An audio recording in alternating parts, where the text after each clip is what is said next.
سوچیں، جب آپ کو قبر میں رکھا جائے گا، سب لوگ چلے جائیں گے اور آپ اکیلے رہ جائیں گے۔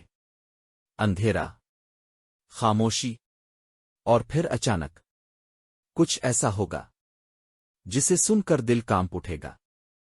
کیا واقعی قبر میں عذاب ہوتا ہے؟ آئیے صرف ہمیں ڈرانے کے لیے کہا جاتا ہے؟ آج ہم اس کی حقیقت جانیں گے۔ تعارف: قبر انسان کی آخرت کی پہلی منزل ہے۔ یہی سے فیصلہ شروع ہوتا ہے کہ آگے آسانی ہوگی یا مشکل۔ نبی کریم نے فرمایا، قبر آخرت کی پہلی منزل ہے، اگر یہاں آسانی ہوئی تو آگے بھی آسانی ہوگی۔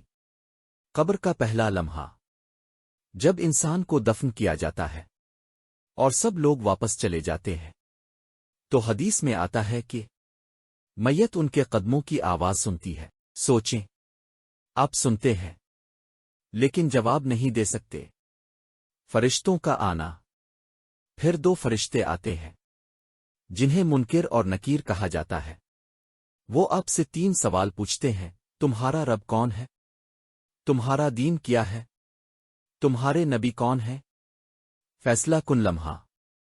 اگر انسان ایمان والا ہو تو وہ فوراً جواب دے گا، میرا رب اللہ ہے، میرا دین اسلام ہے، میرے نبی محمد ہیں۔ نیک انسان کے لیے قبر پھر کیا ہوتا ہے؟ قبر کشادہ کر دی جاتی ہے، جنت کی کھڑکی کھول دی جاتی ہے، خوشبو آنے لگتی ہے، اور ایک خوبصورت شخص آتا ہے جو کہتا ہے، میں تمہارے نیک اعمال ہوں۔ گناہگار کے لیے کیا ہوگا؟ لیکن اگر انسان گناہگار ہو، دین سے دور ہو، تو وہ جواب نہیں دے پائے گا۔ وہ کہے گا، مجھے نہیں معلوم۔ عذاب کا آغاز، پھر قبر تنگ ہو جاتی ہے، جہنم کی کھڑکی کھول دی جاتی ہے، بدبو آنے لگتی ہے، اور ایک خوفناک شکل والا شخص آتا ہے جو کہتا ہے، میں تمہارے برے اعمال ہوں۔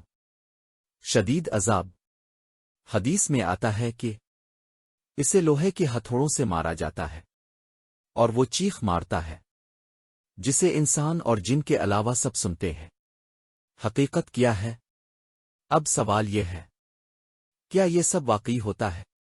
جی ہاں، یہ سب صحیح احادیث سے ثابت ہے۔ یہ غیب کا حصہ ہے، ہم اسے دیکھ نہیں سکتے، لیکن یہ حقیقت ہے۔ سبق: یہ سب سن کر ایک سوال پیدا ہوتا ہے، کیا ہم تیار ہیں؟ کیا ہم نماز پڑھتے ہیں؟ کیا ہم گناہوں سے بچتے ہیں؟ اہم نصیحت: قبر کا عذاب صرف ان لوگوں کے لیے ہے جو اللہ سے دور ہو جاتے ہیں، لیکن خوشخبری یہ ہے، توبہ کرنے والا بچ سکتا ہے۔ نیک اعمال قبر کو جنت بنا دیتے ہیں۔ نجات کا راستہ: اپنی قبر کو روشن کرنے کے لیے نماز کی پابندی کریں، قرآن پڑھیں، سونے سے پہلے آیت الکرسی پڑھیں، گناہوں سے بچیں۔ اختتام: یاد رکھیں، قبر ہمیں ڈرانے کے لیے نہیں بلکہ ہمیں سنبھالنے کے لیے یاد دلائی جاتی ہے۔